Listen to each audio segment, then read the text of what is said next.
देवनागरी लिपि की वर्णमाला चाहे हिंदी की हो संस्कृत की हो, आप देखेंगे अलग अलग तरह के रेखा खंडों का प्रयोग इनके निर्माण में किया जाता है। जैसा कि आप यहाँ देख रहे हैं, ये क्षैतिज अर्थात आड़ी रेखा, ये खड़ी अर्थात ऊर्ध्वाधर रेखा, कई प्रकार की वक्र रेखाएं यानी जैसे ये कर्व यानी वक्र रेखाएं, ये इनके माध्यम से, तिरछी रेखा इनके माध्यम से इनका निर्माण होता है।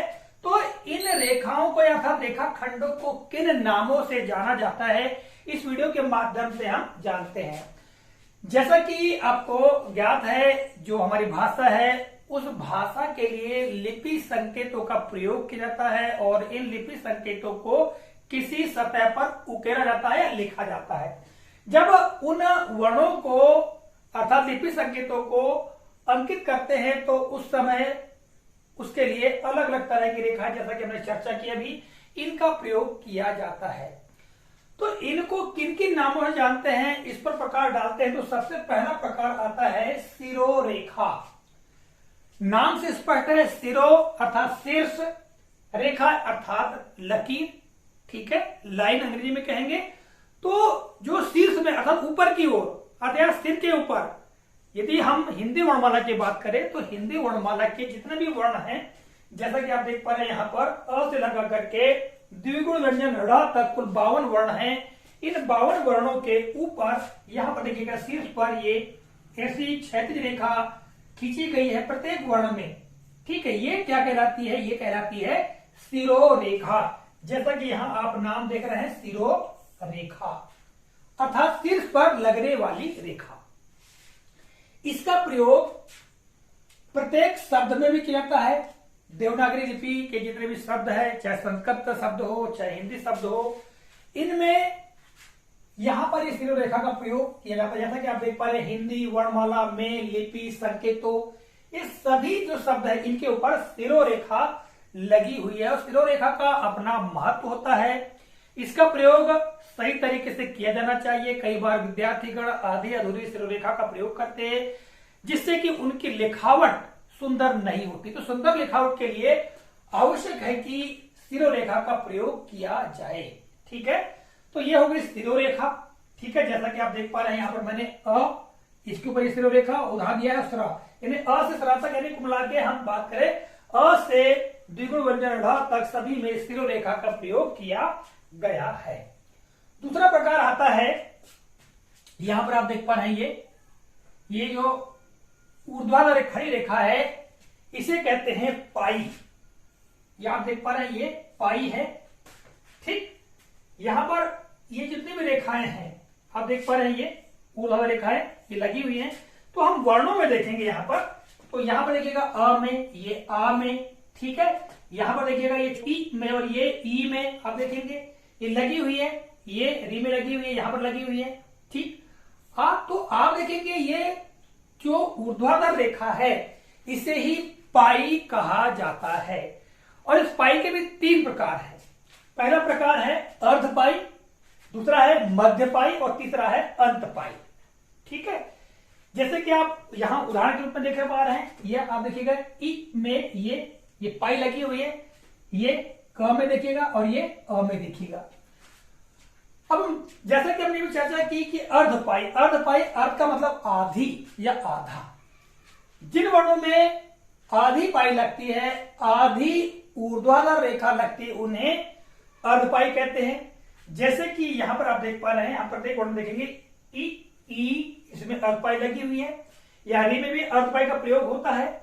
आगे आप पढ़ते जाएंगे तो आपको बहुत सारे वर्ण ऐसे मिलेंगे जहां अर्ध पाई का प्रयोग किया गया। जैसे छ में आप देखिएगा ये अर्ध पाई का प्रयोग किया गया है, ठीक है। यहां पर देखिएगा ट और ठ में ये अर्ध पाई का प्रयोग ड और ढ में किया गया है, ठीक है। ये अर्ध पाई का प्रयोग किया गया है। आगे और हम बढ़ते हैं तो यहां पर आपको देखने को मिलेगा बहुत सारे वर्ण ऐसे हैं जहां पर अर्ध पाई का प्रयोग किया जाता है। ह में आप देखिएगा, ये ह में भी अर्ध पाई का प्रयोग किया गया है। यहाँ पर द्विगुण व्यंजन ड़ और ढ़ में भी अर्ध पाई का प्रयोग किया गया है। जैसे उदाहरण के लिए हम लिखेंगे यहाँ पर ई लिखा, तो ये हल्का सा हमने ये जो ऊर्ध्वाधर रेखा बनाई, यहाँ पर ये रेखाखंड बनाया, इसके बाद में ये करके हमने ये बनाया, तो ये हम आधा ही लिया, इसलिए इसको अर्ध पाई का नाम दिया गया है।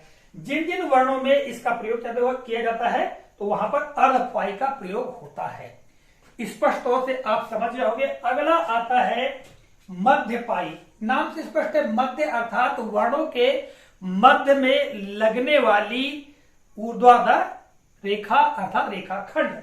ठीक है, तो यहां पर आप देखेंगे तो ना तो इसमें बीचों बीच नहीं लगा है। आगे बढ़े हैं आप तो यहां आगे तो क में आप देखेंगे तो ये मध्य में ये लगी हुई है। ठीक है, ये मध्य में ये बीचों बीच में, यानी जो वर्ण है क, आप देखेंगे यहां हम क लिखेंगे तो इसके बीचों बीच में ये क के बीचों बीच में मध्य पाई लगी हुई है। मध्य अर्थात बीच में लगी हुई पाई को, बीच में लगे हुए ऊर्ध्वाधर जो रेखाखंड है इसे हम मध्य पाई कहते हैं। यहां पर और आप आगे देखेंगे तो फा में भी आपको देखने को मिलेगी, ये फा में।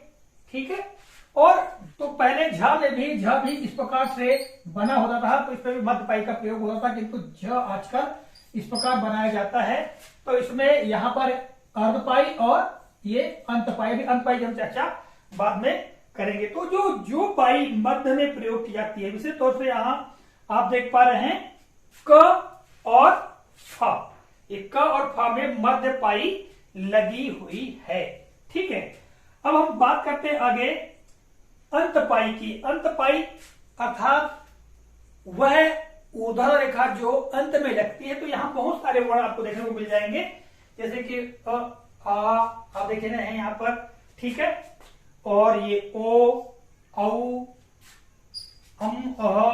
फिर ख, ग, घ, फिर च, यहां पर देखेंगे जा, झा, न्या, ट में नहीं है, ट में तो अर्धपाई है।